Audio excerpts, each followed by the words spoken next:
proceed with our session today, hindi ko na patatagalin, may I call in our guest speaker, certified physician and currently Star Diamond, Dr. Danilo Sadsad. Good morning. Doc. Yan. Good morning, Doc. So, na-miss ka ng ating mga viewers. Bumati ka muna siguro sa kanila, Doc, before we proceed.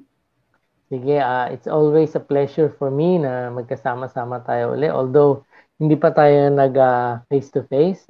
We are still online sa Zoom, via Zoom or via Facebook, whatever platform we have. Again, I am privileged and it's also an honor for me to be able to be with you, to be able to enlighten you with some aspects ng mga kalusugan, lalong-lalo na po yung issue natin ngayon. This is Alzheimer's. Well, alam niyo po, medyo concerned na rin tayo dito dahil I'm already in the senior years. Double citizen ako, senior citizen tsaka Filipino citizen. Si Ivy hindi pa, junior citizen pa yan. Anyway, pero ang ating topic po ngayon is something that is very popular in the United States at saka sa Europe. In fact, sa Europe tsaka sa United States, napakadaming institutions related to the treatment and rehabilitation or alleviation of these symptoms. Sa Pilipinas siguro it's about time highlight natin at magkaroon tayo ng awareness about this condition. Ang sinasabi ko is the condition of Alzheimer's. So ako po, I've been a user of DXN products for a long time. I started way back 2000 nung ako po ay na-involve sa mga supplements, herbal medicine. And I found it amazing, although hindi ako masyadong knowledgeable nun kasi wala naman tinuturong ganito sa med school. But in the process, I have acquired so many insights regarding dito sa ating mga products. At ang maganda po dito ay kung titingnan natin, almost all aspects ng human disease ay maaaring makatulong ito, if not literally the exact cure. Kasi may mga sitwasyon, may mga sakit na wala talagang kalusugan. So gusto kong pag-usapan natin ngayon ang Alzheimer's disease. Although it is, actually ang Alzheimer's natin, it is sabi sa US, is the 6th leading cause of death in the US.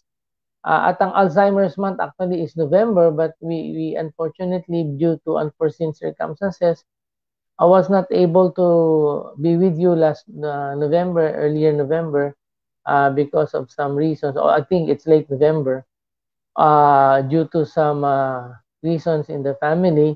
But now, pwede natin pag-usapan ang Alzheimer's. Ang Alzheimer's po is a form of dementia that impacts, kasama dito nawawala ang memory, yung ating thinking process, at pati po yung behavior. So, importante malaman at pag-usapan natin kung ano ang Alzheimer's disease.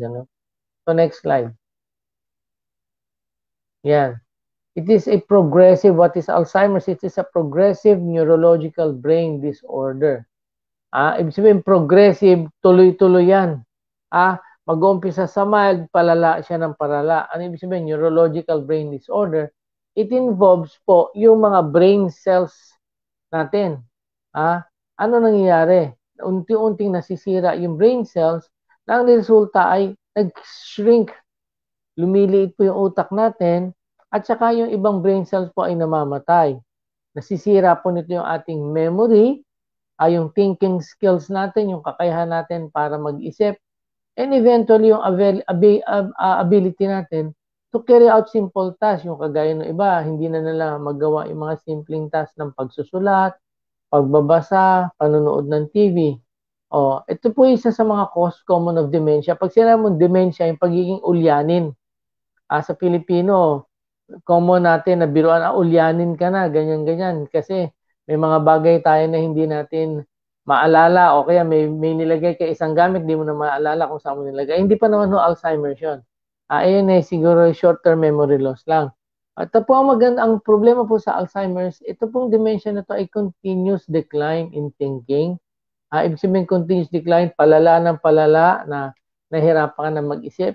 At saka continuous decline ito ng behavior po natin. Ibig sabihin, nag-iiba yung ating behavior, nagiging masungit, nagiging irritable, unti-unting nawawala yung magandang behavior.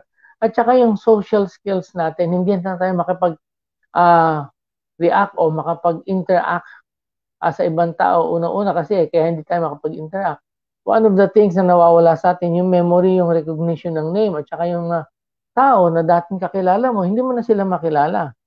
So, yun po yung problema natin sa Alzheimer. So, ano po ba yung mga symptoms ng Alzheimer? Next slide, please. Yan. So, ano-ano yan? Una-una is memory loss.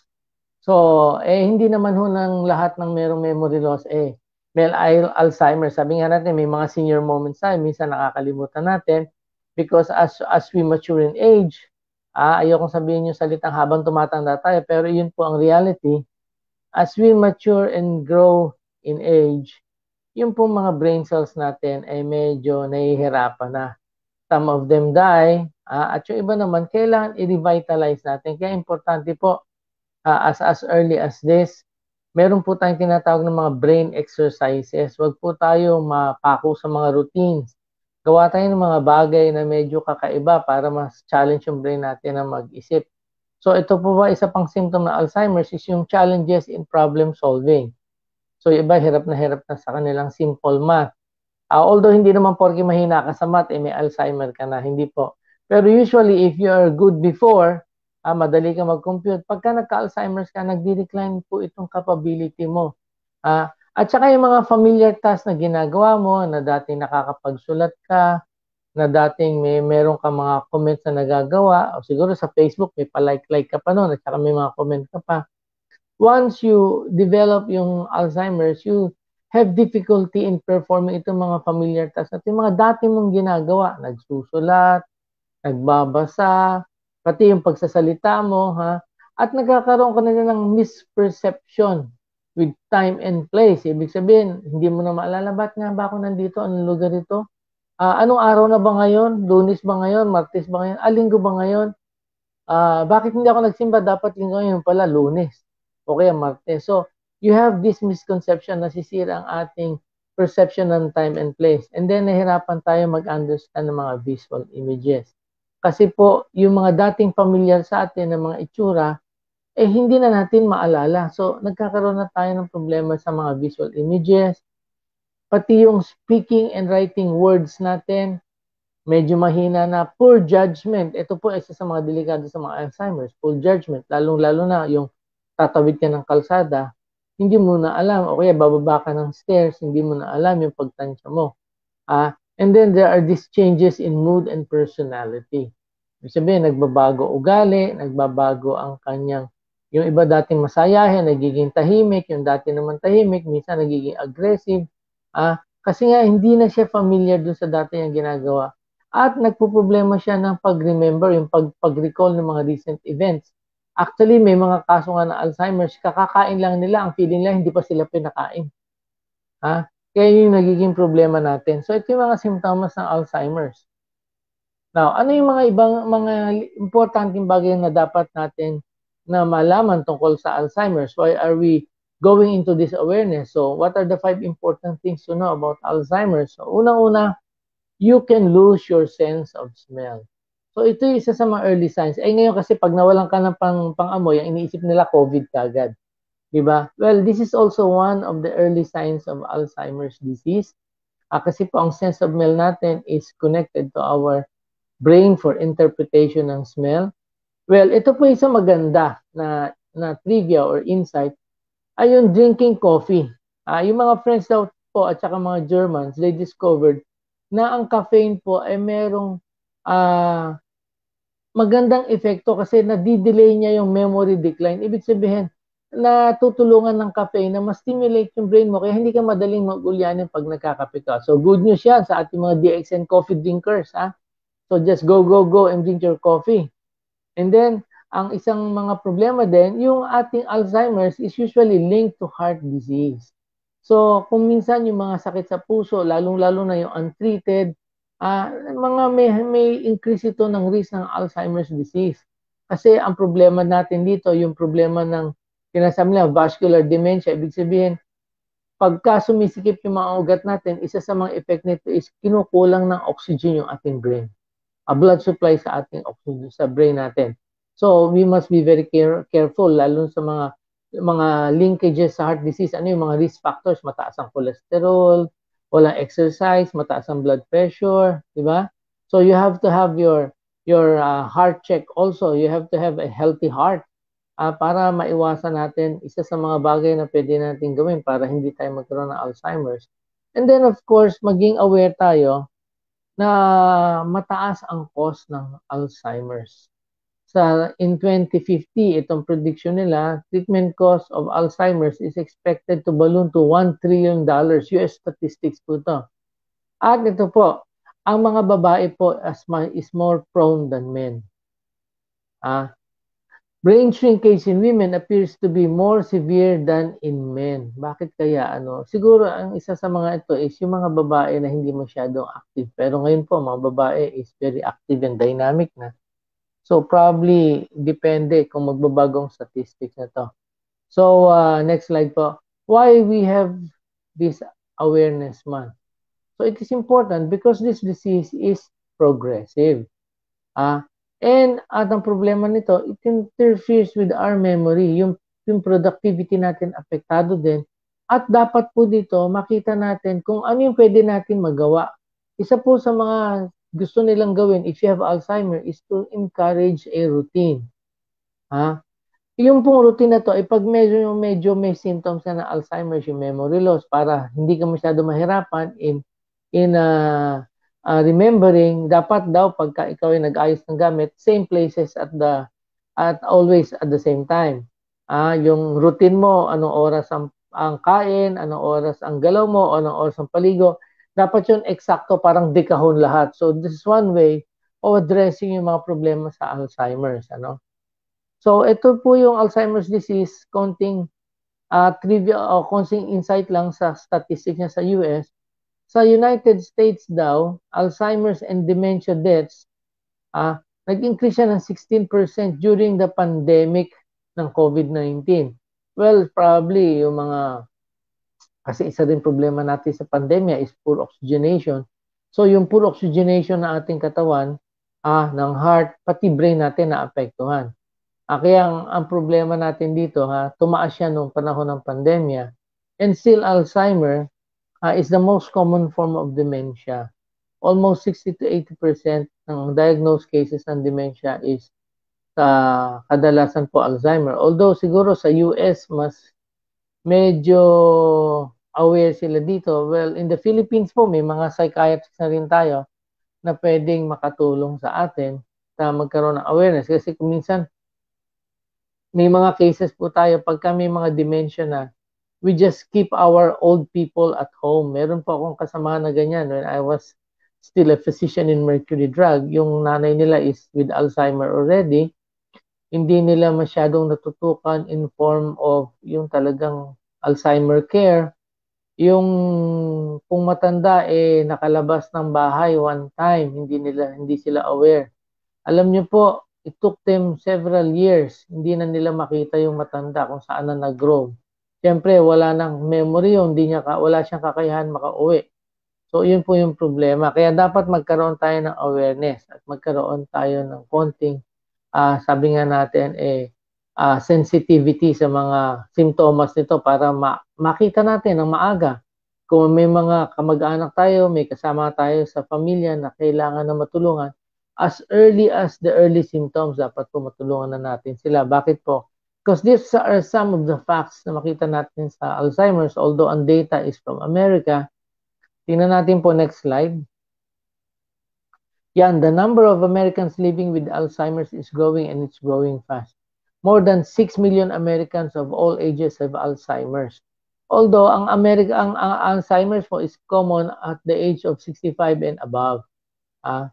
So, mas tumatanda, mas lumalaki po yung percentage niyan. Sabi nga, 72% are at the age of 75 or older. So, ito po ay isang, sabi nga, 12.7 million problem sa Amerika. Next slide po. Another fact or facts about Alzheimer, 1 in 9 people age 65 and older or around 11.3% can have Alzheimer or have Alzheimer or dementia. Well, just to tell you, ito pong statistics na to is American statistic. Sa Pilipinas, I don't know if we have the statistics like this kasi although may mga mas madali pong ma-recognize ang Alzheimer dun sa mga families na medyo nasa upper o nasa affluent families kasi sila po yung medyo makaka-afford, ano? At saka kung minsan sila yung well-informed and well-educated pagdating sa mga ganitong sakit.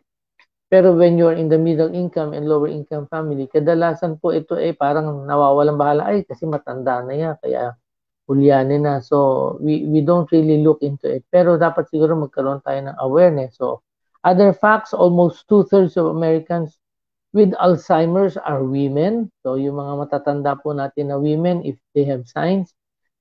Ito pa, older Black Americans are about twice as likely to have Alzheimer's or other dementia as older whites. Mas common daw siya sa Black. At saka older Hispanics are about 1.5 times as likely to have Alzheimer's or dementia as older whites. Ibig sabihin po, mga Black, Hispanics, so posible na sa atin mataas din ang incidence, kaya lang hindi tayo aware. So other facts. So ito po, 1 in 3 senior dies with Alzheimer's or another dementia. It kills more than breast cancer and prostate cancer combined. Although sabi nga, deaths from other major causes have decreased significantly, official records indicate that deaths from Alzheimer's disease have increased significantly. Ito between 2000 and 2019. Pag tinatanong mo, bakit namamatay ba yung mga Alzheimer?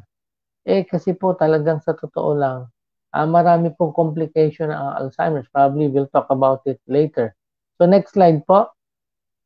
Other facts about Alzheimer, yan. People age 65 and older survive an average of 48 years after diagnosis of Alzheimer's. Yet some live as long as 20 years. Ito po ay depende sa ating Alzheimer's care. Kaya importante magkaroon tayo ng awareness dyan. Okay? So ito naman for caregivers. Bakit? Hindi ho kasi pwede ang caregiver na ordinary caregiver sa Alzheimer's. They have to be aware. So 1 of 3 caregivers, 30% usually ng mga caregivers po are the older ones. Approximately 2/3 of caregivers are women. More especially over 1/3 of dementia caregivers are daughters. So siguro yun yung nature talaga ng babae. They are more caring, they are more concerned, compassionate. Kaya kadalasan po ng mga nag-aalaga ay mga babae. And most caregivers usually live in sila with the person. Kasi hindi ka pwede ng, live out. Kailangan niya nakatutok ka sa kanya almost 24/7. Kaya nga, ako naalala ko when my mother before she expired, ang caregiver namin is talagang 24/7. Naka-round the clock yan. Although wala naman siyang dementia, pero syempre yung ganong edad, they really need yung bang critical care. Dapat lagi nababantayan, lalong-lalo na po with Alzheimer's because may mga routine sila na nakakalimutan nila. They can harm themselves. And then, approximately 1/4 of dementia caregivers are sandwich generation caregivers, meaning they care not only for an aging parent but also for children under age 18. So, ibig sabihin, they are able or capable in caring in the both extreme of ages. So, ito yung mga sa caregivers. Ano pa? So, ito yung cost ng caring for Alzheimer. This is also an American statistics, 3.355 billion. Including daw ang 239 billion in Medicare and medical aid. So, ibig sabihin, it's really a very expensive situation. Well, hopefully sa Pilipinas po, we can create some care programs. Maaring hindi tayo masyadong aware, pero may mga mental health program po ang DOH natin. Caring for Alzheimer's. Okay, sige po. Tuloy natin sa ating someone is diagnosed with Alzheimer's disease. It's the most common cause of dementia, affecting over 40 million people worldwide. And yet, finding a cure is something that still eludes researchers today. Dr. Alois Alzheimer, a German psychiatrist, first described the symptoms in 1901, when he noticed that a particular hospital patient had some peculiar problems, including difficulty sleeping, disturbed memory, drastic mood changes, and increasing confusion. When the patient passed away, Alzheimer was able to do an autopsy and test his idea that perhaps her symptoms were caused by irregularities in the brain's structure. What he found beneath the microscope were visible differences in brain tissue in the form of misfolded proteins called plaques and neurofibrillary tangles. Those plaques and tangles work together to break down the brain's structure. Plaques arise when another protein in the fatty membranes surrounding nerve cells gets sliced up by a particular enzyme, resulting in beta amyloid proteins, which are sticky and have a tendency to clump together. That clumping is what forms the things we know as plaques. These clumps block signaling and therefore communication between cells, and also seem to trigger immune reactions that cause the destruction of disabled nerve cells. In Alzheimer's disease, neurofibrillary tangles are built from a protein.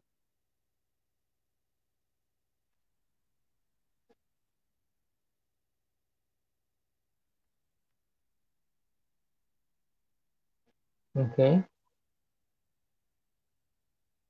And another video presentation. What is Alzheimer's disease?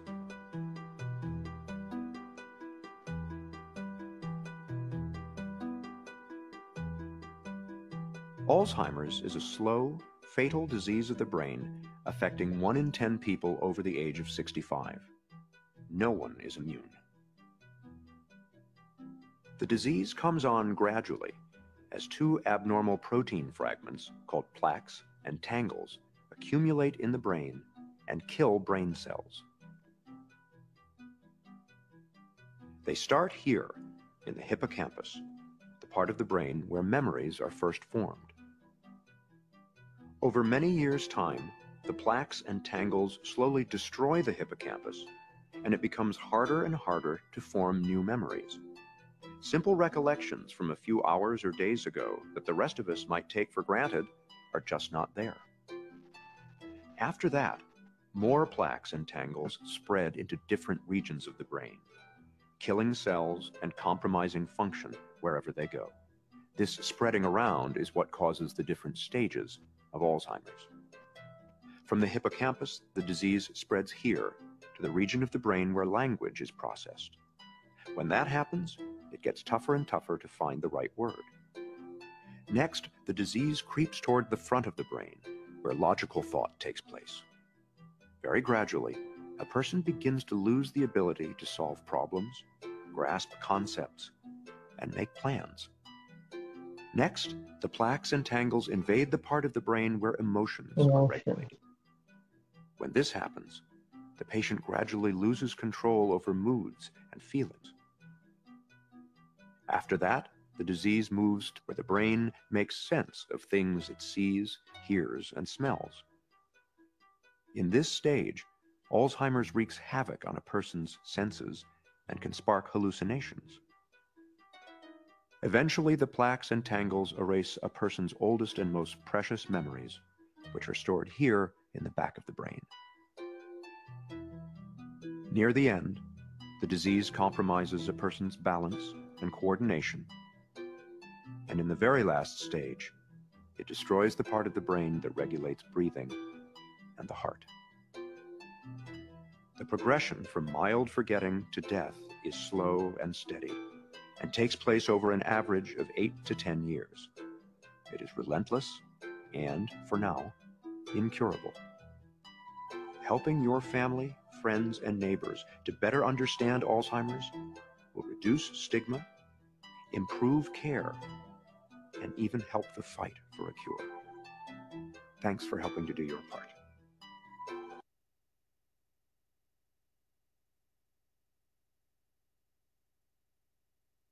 Alright.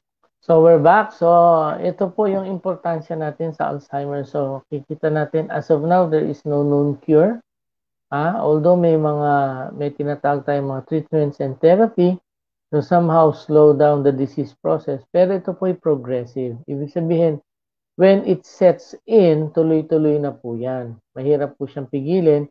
Pero siguro, may mga factors tayo na pwede natin gawin. So, ito yung ilan ng mga suggestions. These are some of the suggestions where we can treat without medication. So, ano yung pwede natin gawin? Una-una, what is very important is yung sleep natin, healthier sleep pattern. So, dapat po talaga ang bawat sa atin, we should have enough sleep.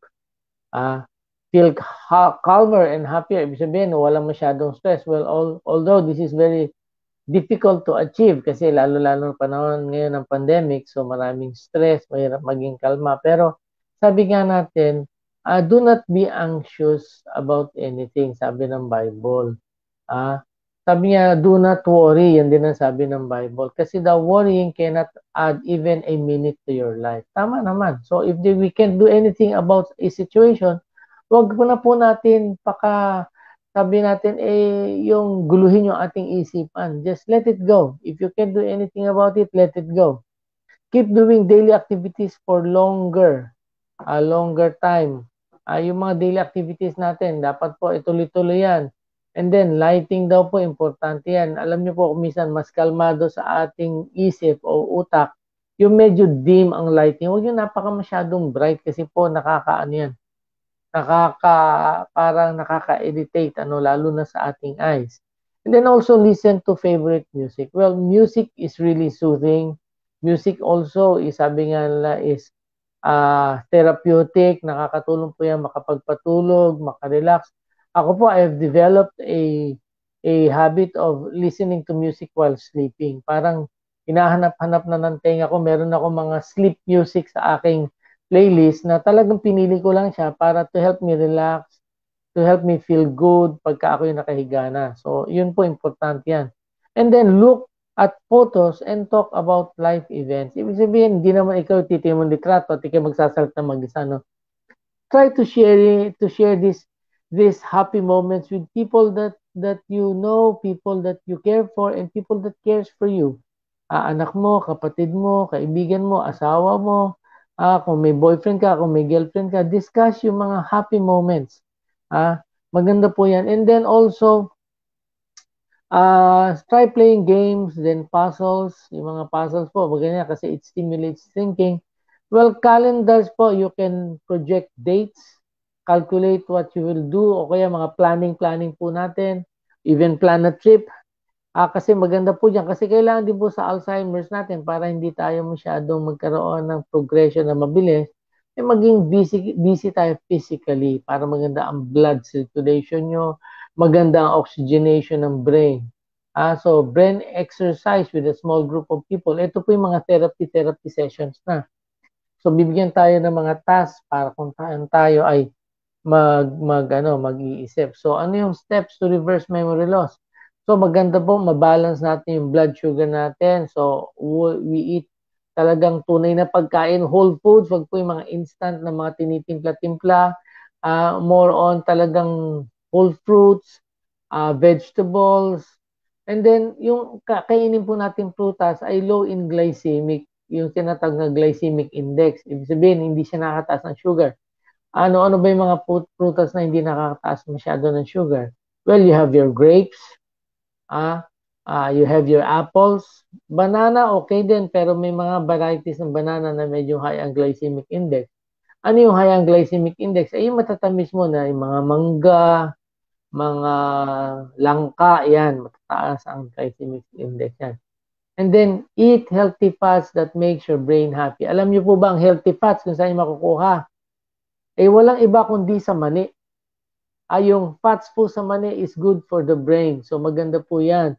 Then, have a regular exercise because it promotes better blood circulation, better muscle coordination po yan. Kasi importante po sa atin sa Alzheimer's, lalo-lalo na sa early stage, ay ma-develop niya yung routine ng muscle coordination. And then, of course, sabi nga, supplement wisely, mamaya. Pag-usapan natin yung supplementation. And then, of course, check your thyroid and hormones. Kasi kung minsan, baka mamaya hindi naman pala Alzheimer's, ibang problema. So, dapat i-check din natin, i-rule out natin yung ibang pinanggagalingan ng memory loss at saka, syempre, i-control natin yung stress levels natin. And like what we said earlier, at least get at least 8 hours sleep every day. Every night, of course. Depende kasi yung mga nasa care sa mga call centers, ang tulog nila hindi every night, every day. Kasi sa araw sila natutulog, hindi sa gabi. Okay, so Alzheimer is a progressive disease that can get worse over time. So until the person is no longer able to manage daily tasks as a goal of Alzheimer's disease ng Awareness Month is educate the public about the symptoms of the disease so that people can identify a loved one who may be developing it. So yun po importante, no? Magkaroon tayo ng early awareness para kung nakita natin nag-uumpisa na to sa isang kamahal natin sa buhay, kamag-anak, kaibigan, when we can start doing something about it. Although sabi nga natin wala po tayong gamot sa Alzheimer's, pero may mga pwedeng gawin para hindi naman ganun kabilis ang progression. Ang average po is around 8 to 10 years ang progression niya. So within that 8 to 10 years, ma-maximize po natin na hindi sila umabot doon sa dulong-dulo na kung saan yung brainstem mismo, yung nagpapahinga at nagpapatibok ng puso natin ay nasira na ng mga causes ng Alzheimer's. Kasi po itong mga plaques at saka tangles na sinasabi kanina, ito po yung mga protein system na nasa loob ng katawan natin na dumadalay sa dugo natin na pumapasok sa ating brain. So pagka tuloy-tuloy po yan na hindi natutulungan yung ating brain, pwede pong bumilis yung process. So ang objective natin is tulungan. Kaya nga sabi niya, supplementation, supplement well. So ano po yung mga supplement? Alam po natin naman tayo sa DXN. Next slide po.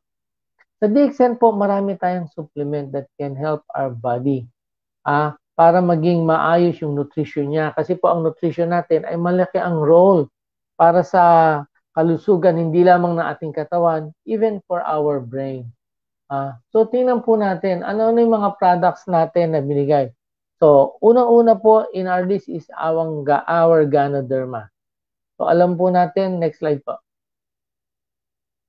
Yan, Ganoderma, it's the king of herbs. Well, if you want to know much more about Ganoderma, I encourage you na attend our Ganotherapy sessions. Pero just for now, ito po ay king of herbs. It's been around for more than 2,000 years. Sa China po, ito ay isa sa mga well-revered o talagang hinahangaan at bilib ang mga Chinese dito pagdating sa kanyang health benefit. Sa Amerika po, ito ay kasama sa American Herbal Pharmacopoeia at saka Therapeutic Compendium. And it contains several elements na maganda para sa ating kalusugan. May polysaccharides, may adenosine, may triterpenes, at saka marami pong iba pang mga nilalaman. So ito po ang kagandahan ng ating Ganoderma. We have it in the form of RG. Ito yung ating Reshigano, which is the matured mushroom, and the RGL, which is the Ganocilium, which is the 14-day or younger mushroom. Now, gusto ko lang i-share sa inyong highlight. When it comes to Alzheimer's, may mga research din po na pinapakita sila regarding. Ito po ay one of the researches that I found. Ito po ay stem cell reports. Ito pong article na to, sabi, polysaccharides from Ganoderma lucidum promote cognitive function and neural progenitor proliferation. Ito po ay nakita nila na study sa mouse model, hindi sa tao. Ano pong advantage po dito? Sinasabi po sa highlights ng ano na to, ng report nito, na yung neurogenesis po, yung paglaki o pagganda ng koneksyon ng mga nerves, natutulungan daw po ng Ganoderma lucidum. Ay yung tinatawag neural progenitor cells. Ito po yung nagpapaganda ng neurogenesis. Ibig sabihin ng neurogenesis is yung pag-usbong uli o paglusog uli ng mga nerve cells na humihina. So, pagka daw po naka-Ganoderma tayo, nakaka-promote ito ng renewal nitong mga nerve cells na to. Kasi po, ang view ng ibang bagong mga medical practitioners or even mga scientists, may mga dormant tayo na stem cells sa ating brain na kung tama yung ating mga herbs na ginagamit, it can promote revitalization ng mga humina natin na brain cells o nerve cells natin. So nakita nila based on this study, although it is an animal study, na ang polysaccharide po sa Ganoderma natin ay nakakatulong po ito. Kaya ang effect po nito, sabi nga nila yung quality of life at saka yung memory loss ay medyo nababawasan ng konti o nadidelay with the help of our Ganoderma. So it is very important for us, lalong-lalo na sa atin po na gumagamit ng Ganoderma. Una-una, maganda ang nourishment ng ating brain.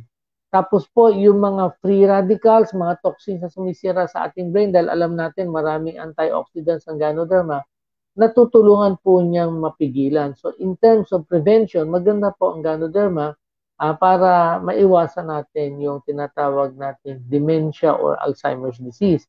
Also, it promotes better blood circulation. Kasama na po sa brain yan kasi pinabubukan yung mga ugat natin. At kung may mga bara-bara sa ugat at meron kang mga problema, sabi nga, mga cardiovascular problems, somehow Ganoderma, nakakatulong po yan kasi pinipigilan niya yung pagkukumpol ng platelets, pinabubukan niya yung ugat. So in terms of oxygenation ng buong katawan natin, nakakatulong po ang Ganoderma. So that is one of the supplements na pwede nating panghawakan, yung RGGL natin. Now, I want to introduce you to another supplement. Next slide, please. Yan, spirulina po. Ang spirulina po, kung titingnan natin, may mga research, din sila regarding sa spirulina. So may mga research, it is a PDF review kung ano yung effect ng spirulina sa tinatawag nating brain health. Kasi ang spirulina po ay kumpletong pagkain po ito. Ito yung blue-green algae. At ang kagandahan po, yung cultivation natin. Next slide, pakita natin yung Malaysian spirulina. Yan. So we have a very, very efficient spirulina farm sa Malaysia. Napakaganda po nito. Walang contaminants, malinis na malinis. At saka yung spirulina na nakukuha dito is very active. Now, ang kagandahan po sa spirulina, hindi lang po sa nutrition, syempre magiging malusog ang buong katawan natin. So to have a healthy brain, kailangan malusog din ang katawan natin. At meron talaga siyang effect sa ating mood behavior kasi pag pinag-aralan yung spirulina, it causes the release of serotonin sa ating brain, which is a tinatawag nating endorphin or feel-good chemical that improves our mood and behavior, yung mga mood disturbances natin. Kasi kailangan ng brain mo yung amino acids na tryptophan. Ang spirulina po, kaya very rich ang spirulina sa tryptophan. Kaya meron itong effect talaga sa pag-enhance ng release ng chemical na serotonin sa brain natin na nakakaganda ng ating mood at saka behavior. Now, this is a study which I dropped upon. Sabi dito, spirulina microalgae and brain health. So, ang maganda po dito, ito din po ay isang animal study that suggests prevents loss of memory by reduction in the deposition of amyloid B proteins. Ito yung tinatawag nilang plaques sa brain, as well as increases the antioxidant activity of glutathione peroxidase. Ito po ay sa Alzheimer's disease na model na daga. So this is an animal study na minimik nila yung Alzheimer process sa animal at nakita nila na yung ating spirulina nakakatulong makabawas ng plaques. Ito yung nagkakos ng death ng brain natin. At ini-increase niya antioxidant activity. Ibig sabihin yung iba pang toxins na pwedeng mga free radicals na pwedeng pumatay sa brain cells natin, napipigilan ng spirulina. So spirulina again is other of our supplements na maganda ito, prevention at saka in the treatment process of Alzheimer's para hindi mabilis yung proseso. Kasi sabi nga natin, walang gamot sa Alzheimer. Wala pong na-discovery pa na talagang gamot para matigil yung proseso. And of course, sabi nga natin, may mga factors. Ano ba yung mga factors para hindi mo maiwasan mo Alzheimer's aside from supplementation? Mamaya pag-usapan natin after we finish our supplementation. And of course, next in line, is yung ating lion's mane. Next slide po. Next slide. Yan. Ito po, lion's mane is really, alam natin, it helps improve yung ating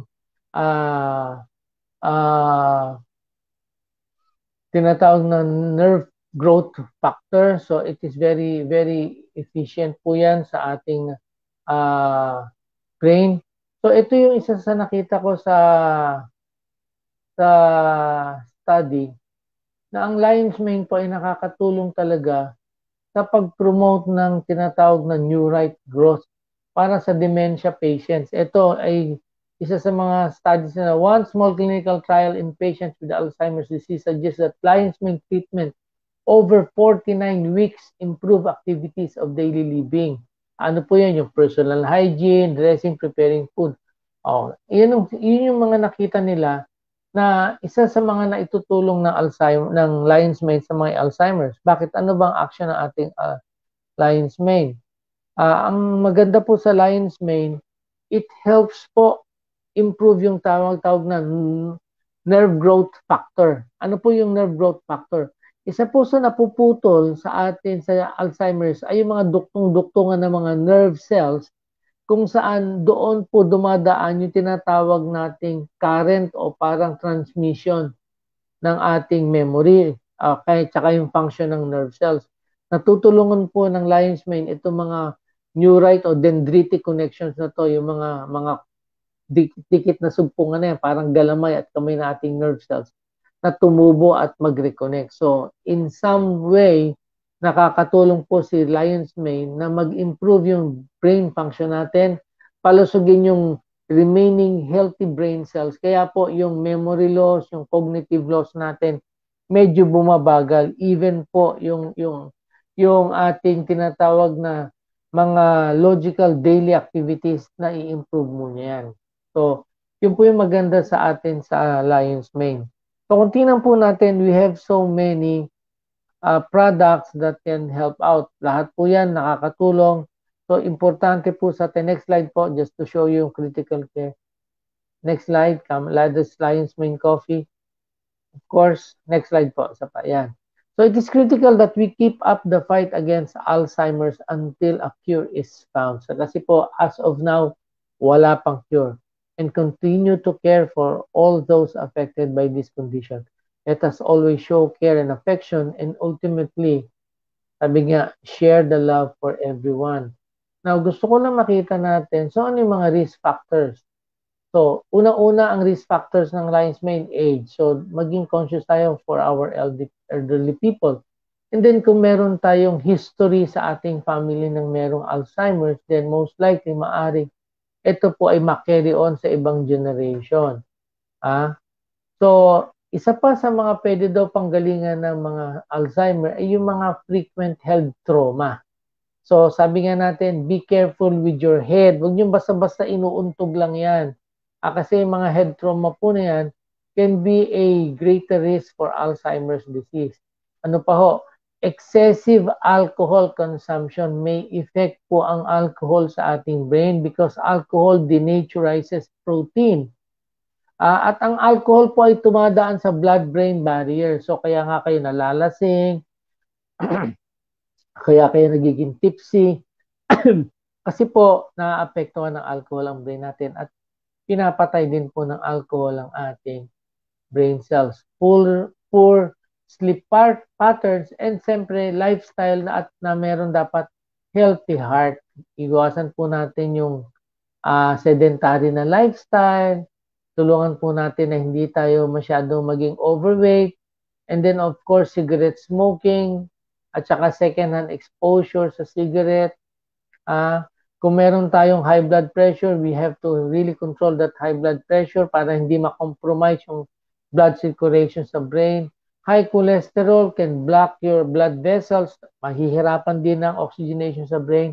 At saka kung may diabetes po tayo, dapat po ay magkaroon tayo ng magandang diabetic control. So ito po ay dapat nating ayusin kasi ito yung mga risk factors na pwedeng madali tayong magkaroon ng Alzheimer's.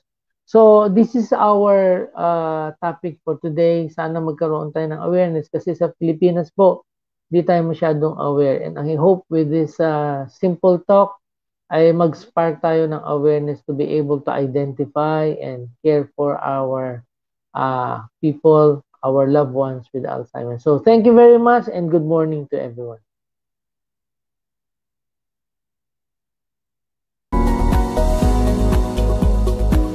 Who can consume and use DXN products? Since DXN products are natural health products, they are suitable for all categories of people, starting from infancy to old age and the sick.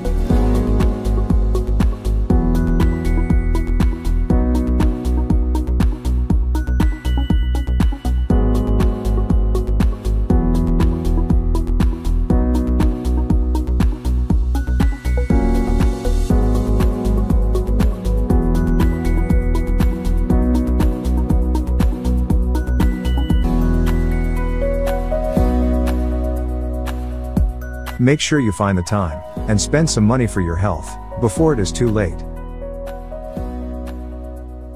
DXN products help your body to maintain optimal health. Give them a try, and you will feel the benefits of DXN products in a more natural way. Thank you for spending your time with us.